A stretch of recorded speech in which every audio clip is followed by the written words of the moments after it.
Salut les Vatosokos, j'espère que tout le monde va bien. Voilà, un petit 3-0 derrière les fagots, donc ça fait du bien.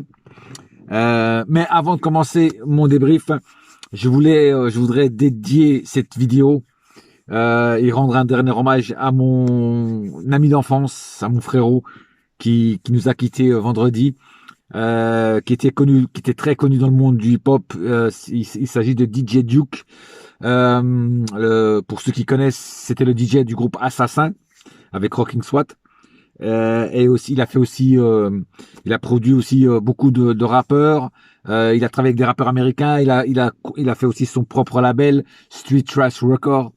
Et voilà. Et avant de monter sur Paris pour travailler avec tous ces gens-là et devenir ce qu'il est devenu, c'était mon ami d'enfance. Il habitait à Dijon avec moi. Il a traîné dans les mêmes endroits que moi. On a été dans les mêmes soirées. On a organisé les premières soirées hip-hop à Dijon. On a fait venir des groupes comme NTM, des DJ comme DJ Dynasty, DJ Cut Killer. Enfin, plein de soirées comme ça hip-hop.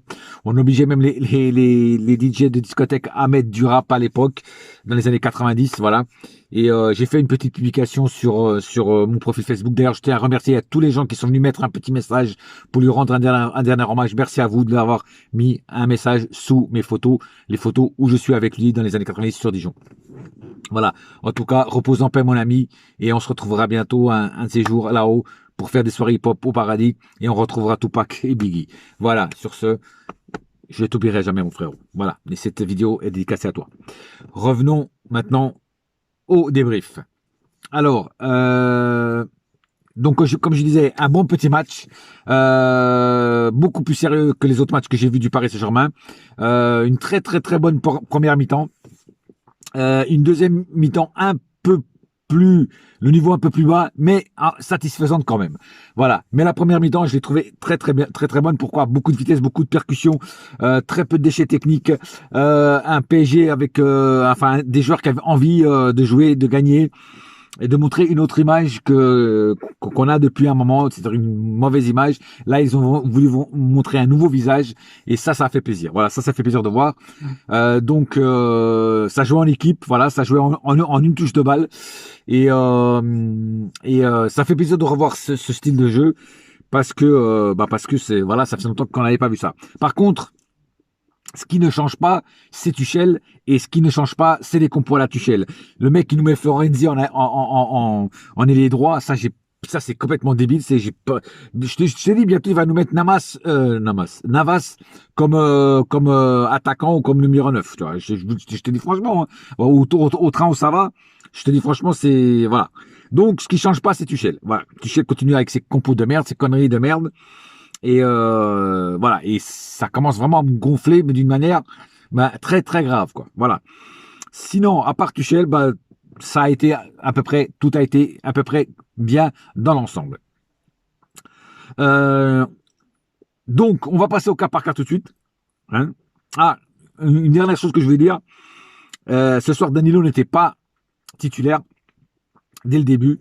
Et après, à la fin, il l'a mis, mais il l'a mis juste parce qu'il n'avait pas le choix. Et moi, je pense que si Danilo n'était pas titulaire aujourd'hui, c'est parce que, tout simplement, il a ouvert sa gueule. Il a dit que publiquement qu'il n'était pas défenseur central et qu'il était milieu. Et ça n'a pas dû plaire à l'autre abruti de Tuchel. Et comme Tuchel, c'est un mec qui se venge, il s'est vengé. Il l'a laissé sur le banc. Un autre petit coup de gueule que je voulais pousser avant de faire le cas par cas, c'est aux préparateurs physiques. Qu'est-ce qui vous arrive? Vous êtes vraiment des merdes. Vous êtes autant des merdes que votre entraîneur. Enfin, que l'entraîneur. En fait, le Tuchel, c'est une grosse merde, et ton staff, c'est pareil. Mais vous vous rendez compte de tous les blessés qu'on a, sans déconner? Mais qu'est-ce que vous vous foutez, les préparateurs physiques, les mecs? Vous êtes aussi nuls que le mec qui vous a fait venir, c'est-à-dire Tuchel. C'est un truc de fou. Hein? J'ai jamais vu autant de blessés à l'infirmerie. Hein, même Pastore, il s'est jamais blessé autant de fois. Non, mais faut arrêter, quoi. Moi, à un moment, il faut arrêter les conneries, quoi. C'est-à-dire que, bon, on a perdu plein de joueurs ce soir. Gay, Florenzi, Keane, voilà. Et moi, franchement, je comprends pas. Moi, je ne comprends plus. C'est blessures à 2 balles, ces blessures, et c'est toujours des blessures physiques, c'est pas des blessures qu'il y en a un qui lui coupe les jambes, non, c'est des blessures physiques. Ah, puis j'avais oublié aussi l'autre joueur qui n'a pas non plus beaucoup joué et qui n'est pas super bon non plus, hein, c'est Kerrer. Voilà, Kerrer aussi est sorti sur blessure. Voilà. Franchement, je ne comprends pas ce qui se passe avec les préparateurs physiques. C'est un truc de fou. Voilà. Bon, ceci étant dit, passons tout de suite au cas par cas. Alors, Navas a pas fait grand chose à part vers la fin où il a fait quelques arrêts décisifs. Donc voilà, un grand gardien, même quand il fait pas beaucoup de choses, au moment certain, il est là pour défendre. Et à la fin, si ce serait un autre gardien, il l'aurait laissé passer. Donc Navas, grand gardien, et dans les moments où il faut qu'il soit là. Donc juste pour les petits arrêts qu'il a fait à la fin, j'ai trouvé qu'il a fait un bon match. Mais ça, c'est pas nouveau parce que Navas, il fait souvent des bons matchs. Alors, Kerrer, il n'a pas joué longtemps, donc je peux pas trop juger ce qu'il a fait. Mais le peu de temps qu'il a joué, il n'a pas fait grand-chose. Hein, donc, mais bon, il manquera à personne. Enfin, en tout cas, pas moi. Marquinhos, il a retrouvé enfin son poste, son vrai poste. Il a été bon dans l'ensemble. Il a fait une ou deux conneries là, un petit peu vers la fin, qui aurait pu nous coûter cher. Mais bon, c'était sur la ligne. Et non pas dans la surface de réparation, ça aurait pu nous coûter un penalty. Mais sinon, à part ça, ça va, il a fait son taf. Diallo, pareil, Diallo, aujourd'hui, il a été correct. Voilà, il n'a pas été dégueulasse. Il a fait son match tranquillement. Kurzawa, pareil, il a fait son match. Voilà. Kurzawa, dernièrement, je trouve qu'il joue un peu mieux. Alors, je sais pas si c'est parce que il veut pas que Becker le remplace. Mais en tout cas, Kurzawa, je trouve qu'il s'améliore de match en match. Mais je préfère quand même Becker à ce poste-là, en attendant que Bernat revienne. Herrera, pour moi, n'a rien fait, n'a rien apporté ce soir. J'ai trouvé un petit peu transparent, on l'a pratiquement pas vu. Donc moi, je l'ai pas vu. Peut-être vous l'avez vu, moi je l'ai pas vu. Voilà. Donc pour moi, Herrera, je l'ai pas. Voilà, au lieu de mettre Herrera, pour moi, j'aurais mis Danilo. Voilà, j'aurais pas mis Herrera. Mais ça, c'est encore des joueurs que Tuchel a appelés. Ça fait plaisir de retrouver Paredes. Voilà, dès qu'il y a Paredes, Paredes, ça change, voilà. Donc Paredes a quand même fait un bon match dans l'ensemble pour son retour. Gay, pareil, il s'est blessé. Moi, quand j'ai vu Gay, j'ai dit ça y est, on va se rattraper Gay. Eh ben non, tant mieux. Gay s'est reblessé. Tant mieux, il peut rester sur le banc, il peut rester à l'infirmerie. Lui, il peut rester à l'infirmerie jusqu'à la fin de la saison. Ça ne me dérange en aucun cas.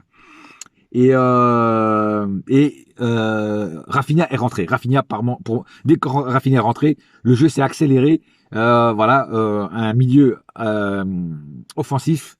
Et là, ça a fait du bien. Voilà. Alors, Rafinha, Paredes offensivement, voilà, c'était impeccable. Donc Rafinha a fait un bon match. Bon, Florenzi, pareil. Il n'a pas joué énormément. Le peu de temps qu'il a joué, je l'ai pas vu non plus.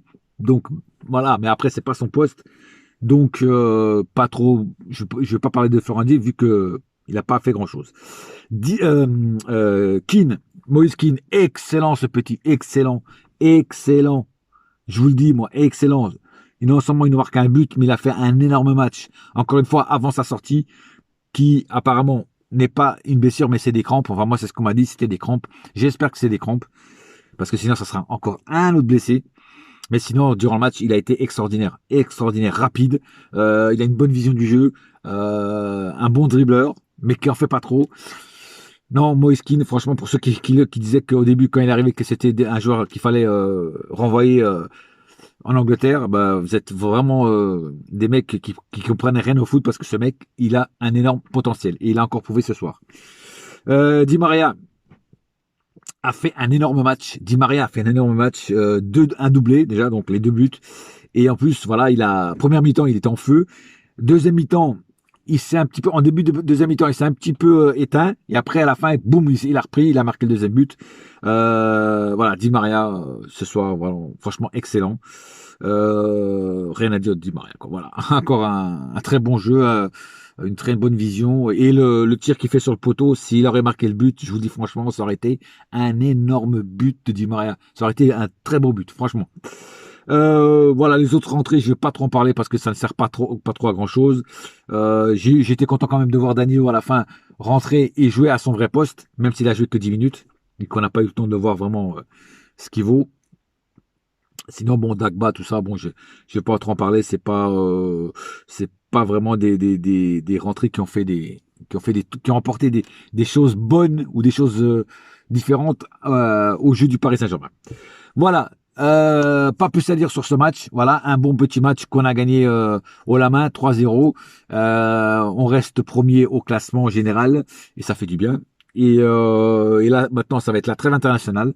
On va encore se taper des matchs, un match un match amical qui ne va rien servir à part niquer les joueurs.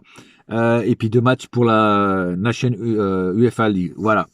Un petit coup de gueule aussi que je ne comprends pas sur Deschamps qui appelle Mbappé un joueur qui est blessé. Je ne comprends pas. Pareil pour le sélectionneur du Brésil qui appelle Neymar joueur blessé. Franchement, je ne comprends pas ces sélectionneurs qui appellent les joueurs blessés. C'est un truc de fou. Moi, j'aurais été le Paris Saint-Germain, je les aurais bloqués. J'ai dit non, ils sont blessés, ils bougent pas d'ici. Voilà. Mais bon. Enfin bref. Bon, j'espère qu'il va rien arriver de grave en attendant qu'il n'y ait pas d'autres joueurs qui se blessent gravement. Voilà.